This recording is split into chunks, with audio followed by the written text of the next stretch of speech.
Welcome back. Small businesses have been struggling due to a sluggish economy, and that struggle will get even worse as the country is hit by coronavirus. To survive, they will need to come up with innovative ideas. And ENCA's reporter Aviwe Mtila has been speaking to a restaurant business owner and joins me now for that update. Afternoon to you, Aviwe. What are some of the innovations that you've seen so far? Well, certainly it's time to innovate because the way we know business as it is, it's just going to change, Dumelo. So basically, restaurants are looking at ways of still getting people to come in because you'd understand now everything is about distancing and self-distancing, basically. So I was in Morningside just a bit earlier on where I went to a restaurant where basically they're giving you contactless takeaways, Dumelo. You go there with your car. You don't even need to step out of your car. The waiter or waitress comes to you in your car and basically with gloves and all, hands you all your meal, you order it on the phone basically. So it's just some of the things that restaurants are trying to adapt during this tough times. We do understand that crowds aren't even necessarily allowed now during these tough times where we're putting stricter measures. But let's listen in on Carlos and what he has to say, the manager of Lorenta restaurant. We're sitting in a situation now with the coronavirus that I think people are taking very seriously. We're trying to take it very seriously. We are sanitizing our restaurants to the best of our ability, but there are still very big concerns out there of people coming into restaurants and being in that environment with other people in the restaurant.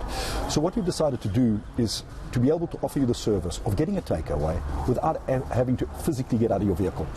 So we're trying to minimize any contact, and the waiters that do come to you, the servers that come to you at the vehicle, do have gloves, etc., so that they all and sanitized, so that we try and minimize the exposure to the bare minimum.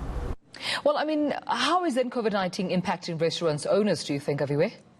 Dubelo, you'd understand that restaurants employ a lot of people. You have a lot of number of waitresses and so on. But if you walk around, I did a walk around Rosebank, some of the restaurants around Sandton, and you'd see there's just one or two people essentially. You'd understand that the president did say that groupings of not more than 100 are prohibited at this moment. So that has had a severe impact, especially to even your Starbucks, your coffee shop patrons aren't that patriotic anymore to their coffee because of COVID-19. But let's listen in again on what Carlos Vilela had to say and just on the impact that COVID-19 has had on business. It's the first time in 32 years that I actually don't know where and how we're going to pay salaries. We've lost, since His Excellency the President made mention of the curtailing of the amount of people, we've probably lost a good 80% of customers coming into the restaurant. So it's very scary. It's very scary because our servers, our back of house staff, they're coming to me and they're asking me as their leader and employer, how do we stand? And I don't know how to answer it. I physically don't know where we're going to be sitting if this stretches out. It's interesting, Aviwe, because if you look at internationally, they've been trying to introduce curfews in some parts of the countries between 8 p.m. and 5 a.m., which is a time where restaurants really make their money and bars as well. But if the pandemic continues, just in South Africa alone, how will restaurants and entertainment industries fare in general?